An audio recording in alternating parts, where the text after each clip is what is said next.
fire out, as well as Heathrow, the National Grid, and all other public services involved who work so hard to get power back on and people back travelling again.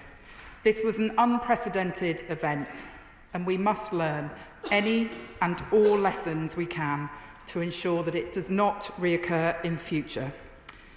Let me begin by setting out what we currently know about the cause of the incident. A large fire broke out at North Hyde substation at 11:30 p.m. on Thursday the 20th of March and was brought under control the following day. Due to the impacts, Heathrow Airport announced at 4:30 a.m. on Friday that it would close until midnight that day. Power was restored to domestic customers in a matter of hours after the operator of the local distribution network, SSEN, redistributed power through other parts of the network. By comparison, Heathrow is one of the country's biggest consumers of electricity. It requires as much power as a small city. What we know is that there was an unprecedented outage and that it wasn't the result of a single point of failure on the electricity transmission or distribution system. The feed from North Hyde substation is one of 3 supply points to Heathrow, and the fire caused exceptional damage that took the whole substation out of service. The other supply points continued supplying to Heathrow Airport throughout the incident. Heathrow's view was that this supply was insufficient to ensure the safe and secure ongoing operation of all systems across the whole airport.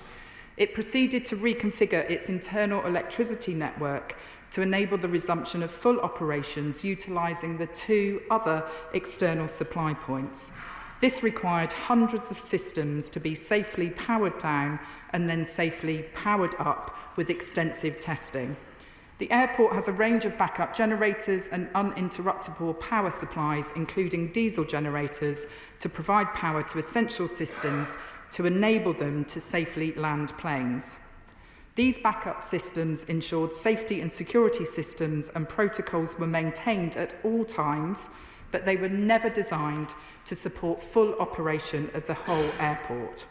By 12:30 on Friday afternoon, Heathrow began restarting systems to ensure they were safely operating. By 4 p.m, the airport was 100% confident that all systems were safely operating across the whole network and announced that some flights would be able to restart that day.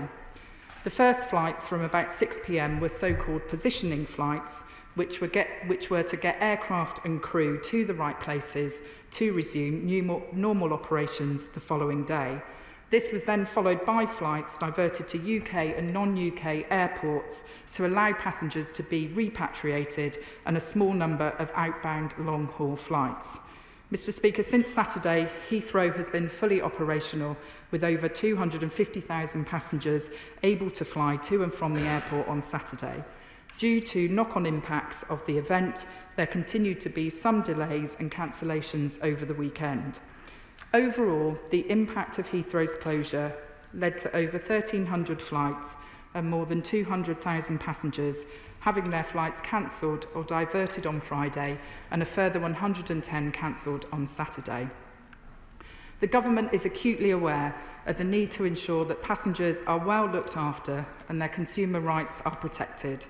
This is why UK law ensures that airlines must provide passengers with a refund within 7 days or to be rerouted to their destination under the same conditions.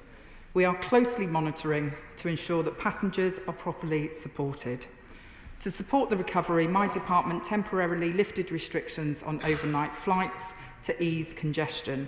Heathrow and airlines also added extra capacity into the system to help affected passengers. We also allowed rail tickets to be used flexibly to help passengers who were not able to use their original tickets. Mr. Speaker, regarding the cause of the fire, the Metropolitan Police confirmed that the fire is not believed to be suspicious. However, due to the location of the substation and the impact this incident has had on critical national infrastructure, the Met's Counter-Terrorism Command are leading our inquiries into this matter.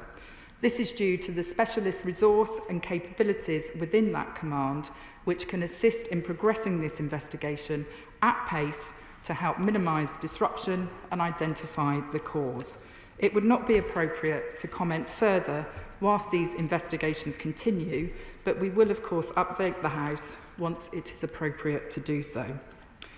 Mr. Speaker, whilst it is positive that electricity supplies were restored quickly, there will of course be learnings to ensure we avoid such incidents from reoccurring.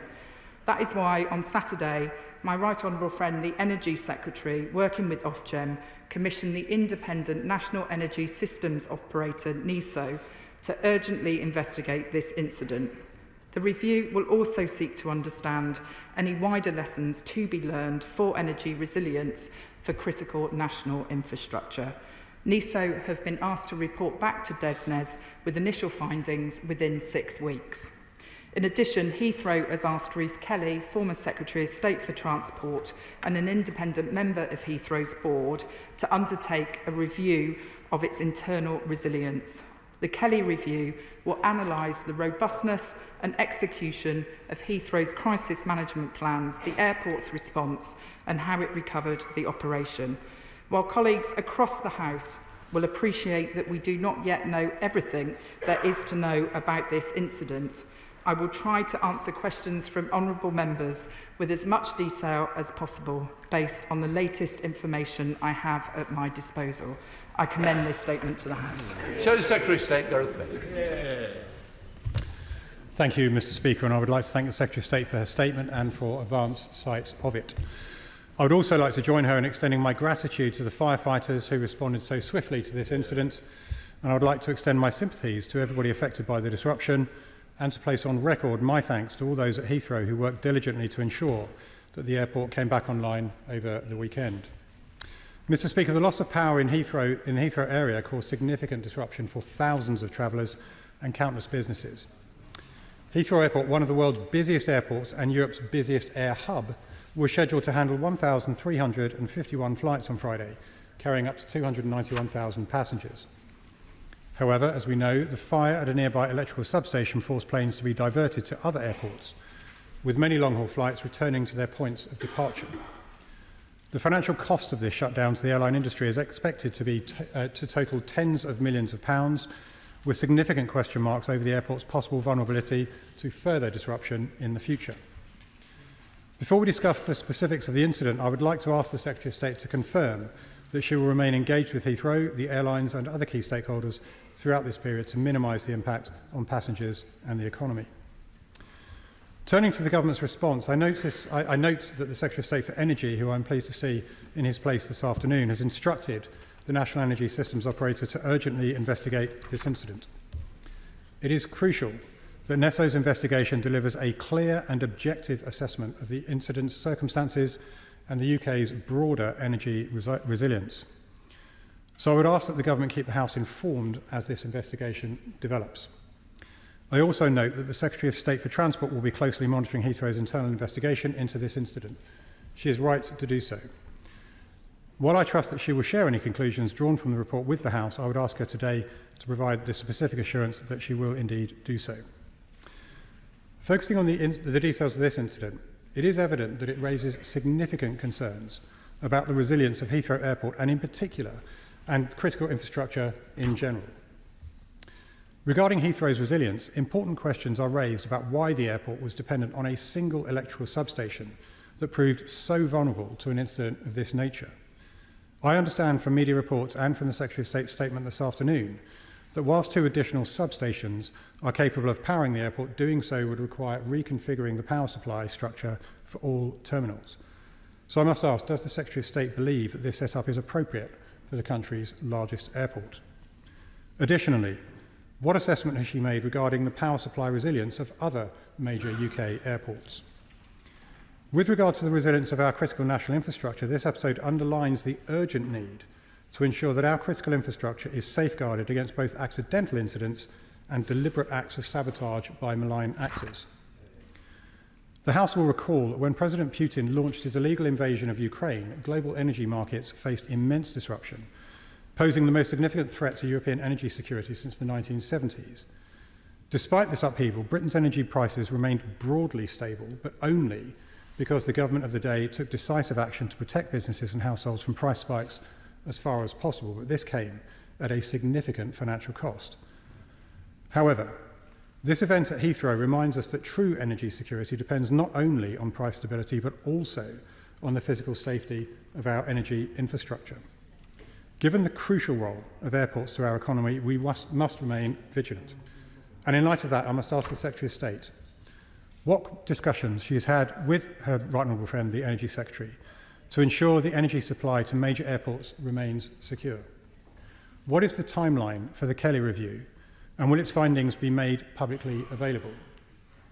Will she engage with colleagues across government departments to assess and mitigate the risks posed by malicious actors who will undoubtedly have taken note of this weekend's events? And finally, Mr. Speaker, what specific steps will she take to strengthen the resilience of our critical national infrastructure? Thank you, Mr. Speaker. I'm grateful to the honourable gentleman for the tone of his comments, and let me assure him and other members of this House that I will do everything I can to keep him updated, and I will continue the engagement that I have had with Heathrow since the incident first became known to me. I spoke to the Chief Executive of Heathrow on Friday morning. I spoke again to the Chief Executive of Heathrow today, and if there is anything that my officials can do to assist his front bench in understanding this very serious issue, I would be very willing to facilitate any meetings that he may wish to have. With regard to the internal investigation that London Heathrow Board have commissioned Ruth Kelly to do, as he knows, I have asked to see a copy of that report, and assuming that I have the permission of Heathrow to share it more broadly, then I would be happy to share those contents with him and the House. He asked me about whether I am content and confident with the setup for airport power supplies. I should just say that I'm not going to become an armchair electrical engineer. I do want to see the reports that have been commissioned by the airport and that my honourable friend, the Secretary of State for Energy, has commissioned from NESO.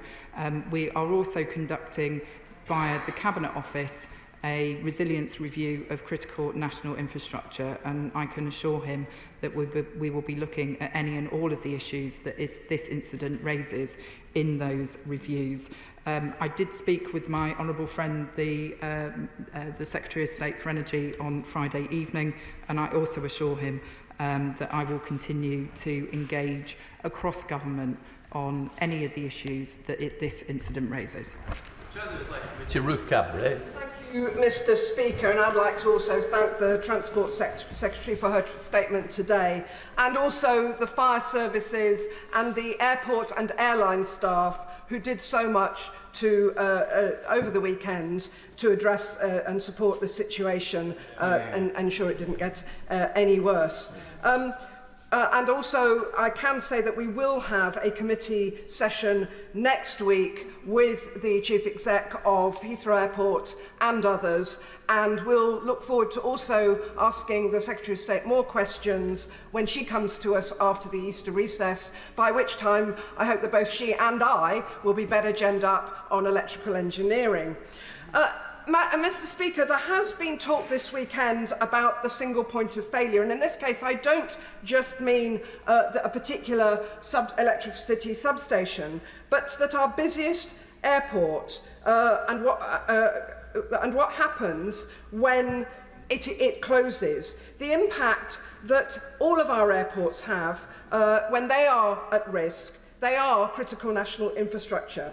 And I'm told that the next airport's national policy statement will, like the last one, only cover Heathrow.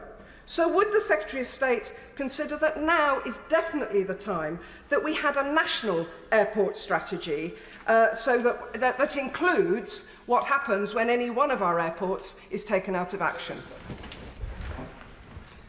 I'm grateful to my honourable friend, the chairwoman of the Select Committee, for her remarks. The airport's national policy statement is a site-specific document, but I will reflect upon her suggestion of a wider airport strategy, and I'm sure we will discuss it more when I'm in front of her committee in a couple of weeks' time. Paul Calder, Liberal Democrat spokesperson. Thank you, Mr. Speaker. Can I thank the Secretary of State for advance sight of her statement? May I start by echoing the words of the Secretary of State and others in expressing my gratitude to the firefighters and other emergency workers who fought the fire, and for the airport, airline and other staff for all their hard work in the face of this catastrophic systems failure. What has happened is clearly a rare occurrence. It raises a number of significant questions about the security management of our critical national infrastructure.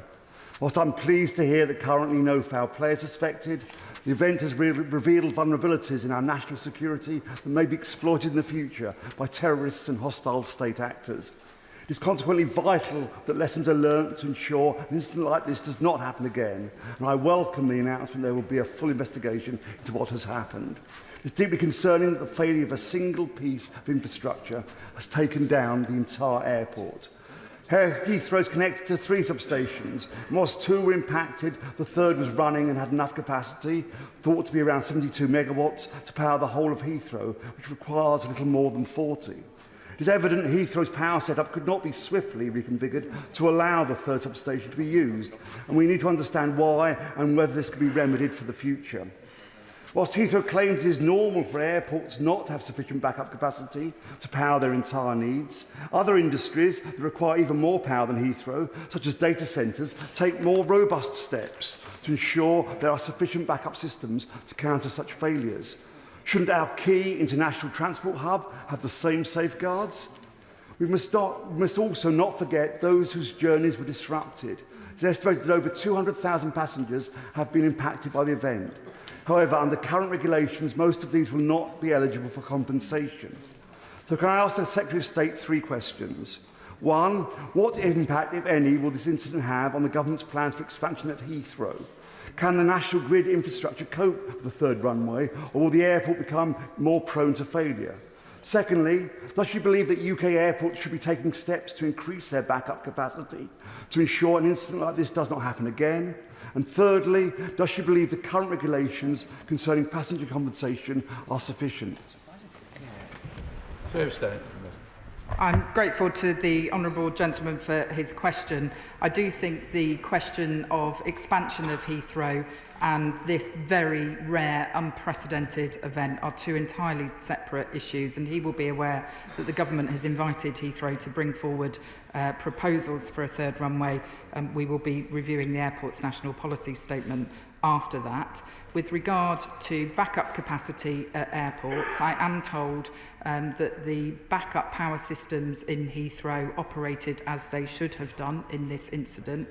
They did not fail.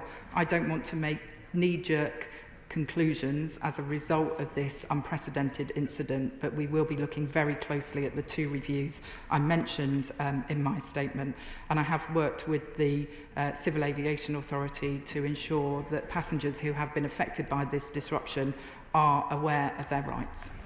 MacDonald.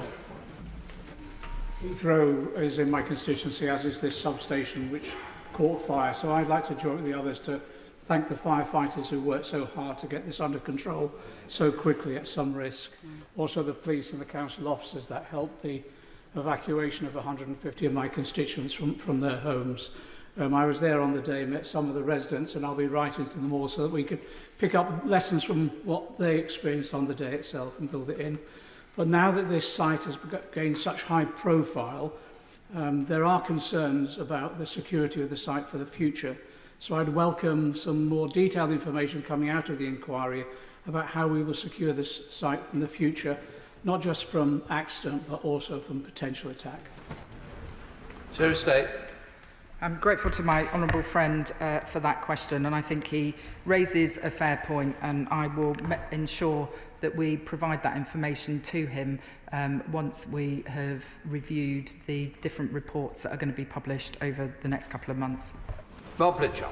Thank you, Mr. Speaker. The Secretary of State mentions consumer rights, and Heathrow customers were not only delayed and disrupted, but also ripped off with huge hikes for alternative flight, car hire and hotels. Isn't it time the government brought forward robust anti-price gouging legislation. And in fairness to her on the front bench, I also asked the previous government, did absolutely zero on it as well. So I hope this government will, well, it's true, and I think we saw the result of that in many other ways. So can I ask, on behalf of the British consumer, who are many of them and international consumers who've been ripped off as a result of this, no fault of their own, isn't it time we had this new legislation in place and also a wider review of the monopoly of the operators of hotels in Heathrow and the lack of competition of airlines coming into Heathrow? Secretary of State.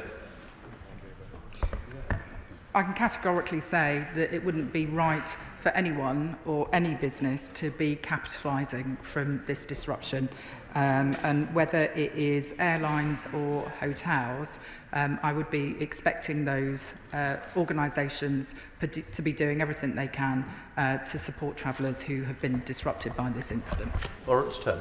Thank you, Mr. Speaker, and I think the Secretary of State's statement today underlines why it's important to avoid speculation in the immediate aftermath of the critical incidents such as this. Can she give the House a reassurance that if any systematic risks are identified that potentially affect other major airports, then there will be a coordinated response? And if any such issues are identified at regional and local airports, then members of this House in proximity to those airports will be kept informed? Secretary of State. I'm very happy to give my honourable friend that assurance. Jim Shannon. Mr. Speaker, and I thank the Secretary of State very much for her answers. Of course, this isn't the first time. Of course, there's been a problem at Heathrow back in August 23, UK air traffic problems. The place was closed, chaos. July 24, faulty software causes chaos again. We're always hoping that Heathrow is getting better. Last Friday, in the air this morning, I was one of those passengers, by the way, along with 290,000 other passengers that found themselves stuck in somewhere in the queue. Now, many of those people are my constituents and they had trouble getting home as well. They've been contacting me right over the weekend to tell me their stories. This raises questions over whether the current operators are capable of running a third runway if this fire caused a complete shutdown, when reports indicate that complete closure was not required. Confidence in travelling from my constituents and others in Heathrow is at an all-time low. So has the Secretary of State made Heathrow officials aware of the need to ensure that contingency plans are not simply notes on paper, but are actions during a crisis? And what has been their response to allayed fears caused by the turmoil of last weekend? Thank you. Secretary of State.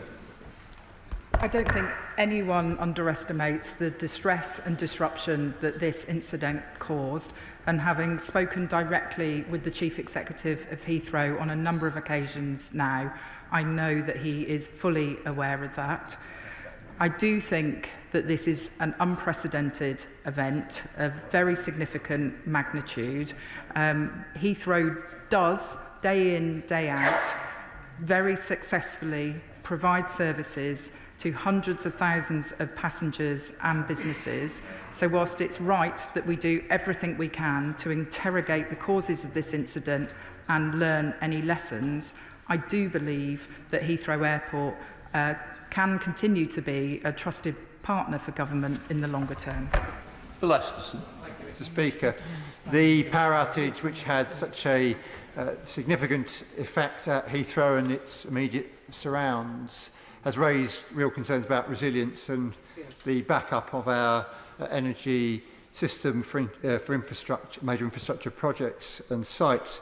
The government has plans for significant expansion of our clean energy, electricity networks. So can the Secretary of State say to what extent the government will build into its clean power plans the greater resilience and backup that this very worrying example at Heathrow has emphasised is so badly needed? Secretary of State. I can confidently say that as we transition to clean power, resilience will remain key in the delivery of our power network, and I don't think that anything changes as a result of our determination to move to clean power, but that, I'm happy to continue discussions with colleagues in DESNES to make sure that that is the case.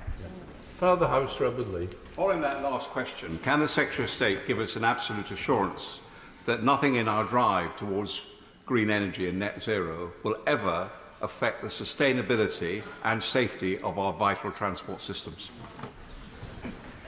I can give the honourable gentleman that assurance, and I am very aware that there were some other honourable members of this House who aren't present in the chamber today who were busy peddling some myths on Friday morning about this issue. It was very clear to me that the backup power supplies that Heathrow have consist of both diesel and electricity generators. So no matter what some other honourable members might be saying, those systems did work, and I can give the honourable gentleman the assurance that he seeks. Thank you, Mr. Speaker. The fires at electricity substations are not unheard of, and it seems that there's been a considerable amount of lack of preparedness, perhaps, at Heathrow. So when she receives her reviews, will she be looking into what preparedness did Heathrow have? What scenarios did they go through for possible outages like this in order to get their operations back up running as quickly as possible? I think that will be an issue that the Kelly review is looking at, and I think the honourable gentleman makes a fair point about preparedness as well as resilience, and it will be a subject that I will be discussing in the future with Heathrow. Lord Taylor. Thank you very much, Mr. Speaker. The level of disruption caused by the fire and the subsequent closure of Heathrow Airport highlights the importance of reliable aviation connectivity to our daily lives, as well as the fragility of much of our UK infrastructure. The National Infrastructure Commission published reports in 2020, 2023 and again in 2024 that called for the government to implement standards and frameworks for resilience for key sectors such as telecoms, water, transport and energy. Does the Minister agree that this incident shows how important these standards would be? And will the appropriate department pick up the reports that I'm sure have found their way onto their desks over the weekend and start to implement their recommendations? I think we're actually already doing it, because the review that was announced by the Chancellor of the Duchy of Lancaster last July into resilience is looking at resilience in the context of our critical national infrastructure. Andy Slaughter. Thank you very much, Mr. Speaker. I rarely disagree with my honourable friend, but I'm not sure that this major incident can be entirely divorced from Heathrow's plans for a third runway. It's precisely because it is up against densely populated communities that we had such devastating effects, with tens of thousands of people losing power, hundreds of people being evacuated, part of the M4 closed in that way. Would she at least say that in any consideration of expansion of Heathrow, 50% larger, therefore problems like this presumably 50% worse, she would at least look at the risk and resilience that will be consequences of that? I don't think it necessarily follows that an expanded Heathrow that took twice as many flights as it does currently necessarily means that the likelihood of an incident such as that we saw on Friday is any higher. This was an unprecedented fire of a very significant scale. What I will assure my honourable friend of, though, is that before making any decisions about the expansion of Heathrow, we will make sure that any proposals which may be forthcoming comply with all of our legislative requirements. Thank you, Mr. Speaker. The Secretary of State mentioned that many families were evacuated from their properties. Clearly, safety is of paramount importance. Only a few days ago, Nat Power UK informed me that they want to build an enormous electrical substation in my constituency. Once NESO has reported on this matter, would the Secretary of State please help organise a meeting with the relevant Energy Minister so that we can discuss the findings of NESO and link that with any proposal for a new substation in my constituency? Tenuous link. I think the relevant Energy Minister is actually sat next to me and was nodding his head, which suggests to me that he would be happy to have such a meeting. Matt Robert. Thank you, Mr. Speaker. And may I thank the Secretary of State for her statement and the way that she's approached this very serious issue. Heathrow is clearly a vital piece of national infrastructure. It's also very important and is central to the economy of West London and the Thames Valley, and plays a very important part in attracting inward investment into our region. Could I ask the Secretary of State, as she works with the authors of these two reviews, to also liaise with the local business community and with local authorities in the Thames Valley, and to make sure they're fully kept abreast of the work that's carried out in the reviews? Secretary of State. My honourable friend makes a very fair point, and I'm very happy to give him that undertaking. Leader Woods. Thank you very much, Mr. Speaker. Could I urge the Secretary of State again not to divorce the question of expansion from what has happened here, because surely what this incident shows us that crippled Europe's busiest airport, that what we need is a better Heathrow, not a bigger Heathrow, i.e. we need to focus on the infrastructure in and around Heathrow to improve resilience, to improve security, to improve the passenger experience, and that actually a further third runway, it may not increase the likelihood of such an incident, but actually the impact of such an incident will be all the greater if she continues to put all our aviation eggs in one basket. Let me assure the honourable lady that I am not putting all of the country's aviation eggs in one basket. At the moment, we don't have proposals before us for a third runway at Heathrow.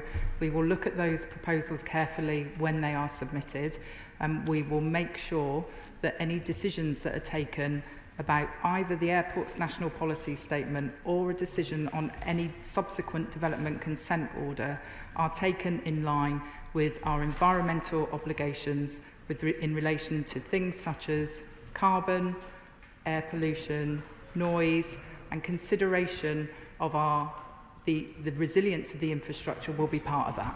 Thank you very much, Mr. Speaker.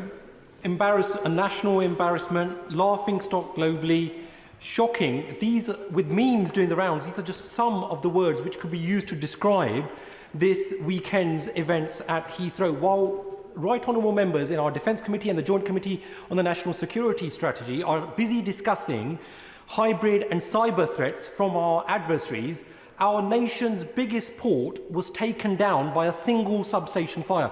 Does my right honourable friend, the Transport Secretary, agree with me that my Slough constituents and people across the country aren't bothered with the blame game that is now underway, but that this should be a wake-up call regarding the resilience of our national infrastructure, and that there should be no repeat?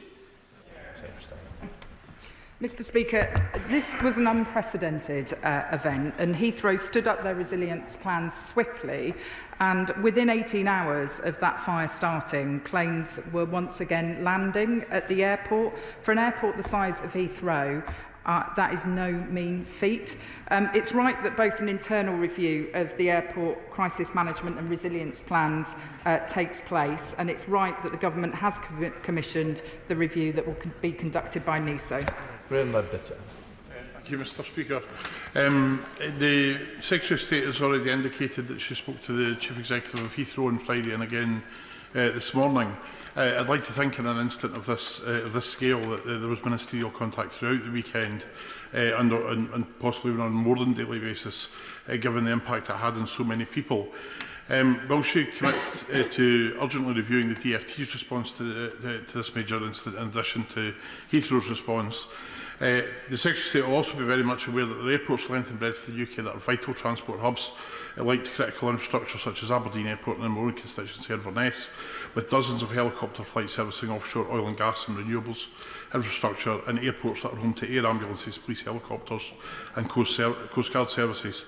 Will she also therefore commit to reviewing the level of operational resilience in those and other locations that host services critical to people's well-being and energy security and national security?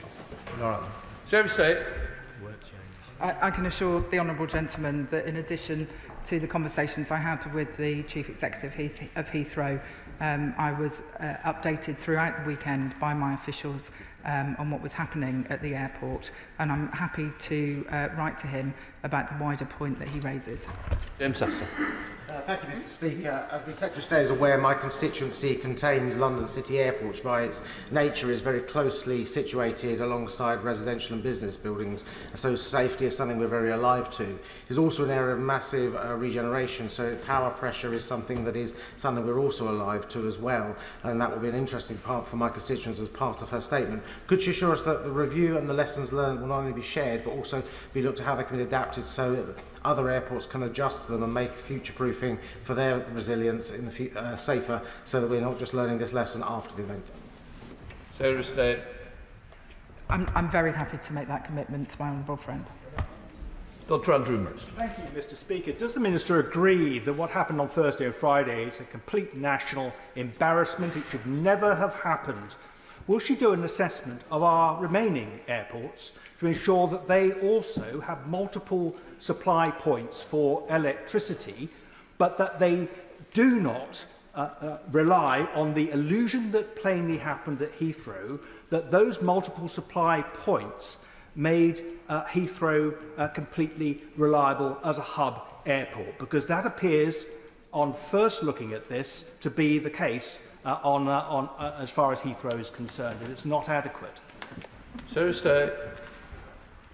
It strikes me that the honourable member wasn't perhaps listening to the responses I gave in answer to questions on this side of the chamber. Whilst there were multiple power supply points to Heathrow, Heathrow took the decision that they needed to reconfigure the supply in the airport. Terminals 2 and 4 were very badly affected. They decided to put the safety and security of the travelling public first. They powered down all of those systems and they powered them back up again. Now, I wasn't sat in the room when those decisions were taken. Heathrow is a private company and they took decisions about what they thought was best for the travelling public. I'm not going to second guess those as the Transport Secretary, but what I will make sure is that we do very thorough reviews and I interrogate those reviews very carefully to ensure that any lessons we need to learn are learnt and are actioned upon. Emma Foodie. Thank you, Mr. Speaker, and I thank the Secretary of State for her update to the House this morning. As well as being one of the busiest airports in the world in its own right, Heathrow, of course, is a crucial hub, meaning that connector airports such as Newcastle International Airport and others are really impacted by any issues at Heathrow. Can my right honourable friend please assure me that a proper investigation is taking place, and not only is it taking place, but that we will learn the lessons and make sure that no such issue happens going forward, and to keep the House updated in the meantime? Secretary of State. I recognise that Heathrow provides really important connectivity for our regional airports and therefore for some of her constituents as well. I can give her an assurance that I will keep the House updated once both the internal review that has been commissioned by Heathrow comes back and once the report by NISO has also been published. David Bond. Thank you, Mr. Speaker. Obviously, this event was on a catastrophic scale, but there is regular disruption at Heathrow, and one of the consequences of that is wholesale cancellation of flights between Heathrow and Scotland, which I have raised previously in this chamber. So when Ruth Kelly does her report into Heathrow's resilience, will she look at its wider resilience, its ability to cope with weather-related or other technical issues, and not lead to this wholesale cancellation of flights between Scotland and London? Secretary of State. I'm grateful to the honourable gentleman for that question. I am not writing the terms of reference of the Kelly review because that is a review that has been commissioned by Heathrow Airport itself, and so I hesitate to stand at the dispatch box and try to amend the terms of a private company's review. My honourable friend, the Aviation Minister, tells me that you have written to him about this issue. He is due to be coming back to you on it, and it is a matter that is being considered by the Aviation Futures Forum. Chris Phillips. Thank you, Mr. Speaker, and I thank the Secretary of State for her statement here today. And can I add the comments that other members have made, and thanking those who dealt with this terrible incident at the time. This obviously had a huge impact on passengers, including residents in Harlow who were looking to get back to the US. Can I ask what reassurance she can give passengers that this was due to an unprecedented power outage? And I wonder if this adds the case that other airports like Stansted, which employs a number of residents in my constituency, should have a greater resilience, a greater capacity, and potentially even look at transatlantic flights. State. He's tempting me to make a whole series of comments, interesting comments about Stansted. I can assure him that when we get the reviews back, we will be looking at the implications of those reviews with respect to other airports, including Stansted, which provides employment for a number of his constituents. Joshua Reynolds. Speaker, the fire in Heathrow closure will not only have impacted travellers and goods and services, but also the employees and contractors who work at Heathrow. So what can the Secretary of State reassure me and workers? Could she reassure me that she will urge all employers at Heathrow to ensure that staff who are due to work but unable to work for no fault of their own will be paid for that day? State. I'm grateful for that question. I must admit it's not a subject that I have discussed to date with the Chief Executive of Heathrow, but I'm happy to follow that issue up for him and come back to him. Rachel Tell. Can I thank the Secretary of State for all her hard work on this matter over the weekend? And can she reassure my constituents in North Warwickshire and Bedworth that our energy resilience remains high and that the holidays they have saved long and hard for will not be disrupted by similar incidents at regional airports up and down the country? And will she also look into the particular impact that outages like this have on disabled passengers? State. I will look at the specific issues that she raises about disabled passengers, but I would like to reassure her and her constituents that I am confident that our airports and critical national infrastructure is resilient. I do recognise that significant disruption was caused on this occasion. The NISO review will tell us if there are any other actions that we need to take, but I am confident in our current arrangements. Harriet. Thank you, Mr. Speaker. I think it's first really important to emphasise that energy infrastructure is generally safe, but the example on Friday indicated that things can go wrong. What is the Minister, alongside her governmental colleagues, doing to address over-industrialisation in certain areas? An example in my constituency of Kintore and Ley Lodge, we have a 275 kV substation next to a 400 kV with a 3 gigawatt hydrogen plant and 9 battery storage sites in planning. This together has a huge risk if we consider that a fire was able to start on Friday. State. I think all of these risks are considered in the round, but if she wanted to write to an appropriate minister in another government department and copy me into that, I would be happy to follow up on those discussions. Chris Well. Mr. Speaker, following the incident at Heathrow, will the Secretary of State commit to investing in regional airports such as Blackpool Airport to diversify our air travel options, support local economies like mine in Blackpool South, and therefore reducing our reliance on major hubs? State. Mr. Speaker, I'm really very sorry. I didn't quite catch the question that was asked. If the honourable gentleman would like to write to me, I will ensure I come back to him. Sir Jeremy Wright. Thank you very much, Mr. Speaker. The Secretary of State has perfectly fairly said that some of the specific learning about this incident will have to wait until we know more. But she's also said that she's been told that as a matter of design, the backup power arrangements for Heathrow were not intended to cover all airport operations until, as we know, a significant reconfiguration took place over a matter of hours. Can I ask her to assure us that she can and will begin the work of considering whether that is the right position, not just for Heathrow but for other airports? I make no predetermination on her behalf as to whether it is or it isn't, but she can surely do that now without waiting for the specifics of this incident all to be clear. State. Heathrow is a private company and it is responsible for developing its own resilience plans. I do think this is an issue that will be considered properly by the Kelly review. But he is right that I have been told that the backup power systems were not designed to provide power for the entire airport. When I discussed this matter with the Chief Executive of Heathrow on Friday, he told me that that is quite typical for an airport the size of Heathrow, but I am sure it is an issue that the Kelly Review will be looking at. Yeah. Lynn Jones. Thank you, Mr Speaker. I thank the Secretary of State for her statement and also associate myself with her comments of gratitude towards our firefighters and airport staff who responded to the incident. Can my right honourable friend confirm that passengers have sufficient rights to receive support and compensation when these kinds of external events disrupt their plans? Thank you. Airlines are responsible for providing passengers with a refund within 7 days or to be rerouted to their destination under the same conditions with required suitable accommodation and food. So it is airlines' responsibilities. We've advertised the rights of passengers via the CAA in recent days to make sure that people are aware, but those are the provisions that exist within our law to compensate people that have been affected by this type of disruption. Bradley Thomas. Thank you, Mr Speaker. In any modern economy, it's quite clear that resilience of national critical infrastructure faces many risks and threats, and that resilience goes hand in hand with our national security.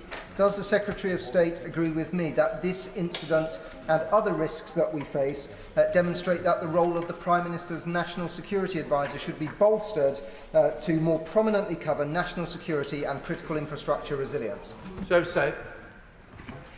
I can assure the honourable gentleman that this government will be doing everything in its power to learn the lessons from this incident and make sure that our critical national infrastructure is protected and resilient as we move forward.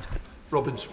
Thank you very much, Mr Speaker. The Secretary of State's statement says that the National Energy System Operator, the review will seek to understand wider lessons to be learned for energy resilience for critical national infrastructure. Can I ask the Secretary of State, will that review include Northern Ireland in regards to the infrastructure there, but also include Belfast International Airport in my constituency, but also the Belfast City Airport as well? Secretary of State. My understanding is that the grid is separate in Northern Ireland. I will take his question away and consider with colleagues about the appropriate geographical scope of the NESO review. The terms of reference haven't yet been finally determined, so I will come back to him on that issue. Right, that completes the statement. Point of order, Mr Speaker. Point of order, Mr Speaker, on Saturday the 22nd of March, 11 Labour MPs campaigned in my constituency, the majority of whom neglected to inform me. Now, I'm well aware that the party opposite is desperate to hang on to the Cambridgeshire and Peterborough mayoralty, having parted company with the current Labour mayor at the 11th hour after he was found guilty of breaching the code of conduct during his term, but having panic selected the only candidate they could find at short notice, who already lost the Police and Crime Commissioner election last year, they are desperately pouring MPs into my constituency to campaign against Paul Bristow. As a matter of courtesy, I would expect members to notify me of their visit, and whilst new members could feign ignorance, a Secretary of State and a junior minister should know better. Can I first of all say, all MPs should notify other members when coming in. Sorry? I do say, I will stamp down, where members aren't given that courtesy, please do so. Yes, election fever will be coming, but it is no excuse for members not informing other members that they're coming into campaign. And what I would say is, I don't know who the Minister and Secretary of State is, but it absolutely gives them no right without notifying, and they should know better. I say to all sides, please use the courtesy of the House that you inform other members. Thank you.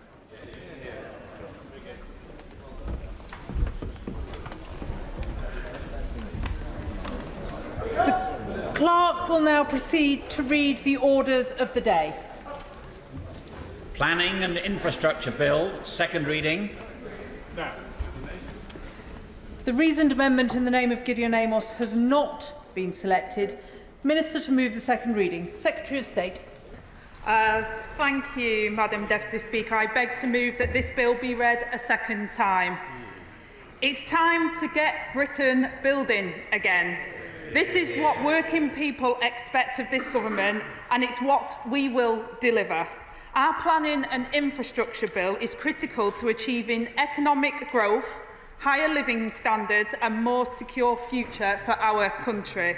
This is our plan for change in action.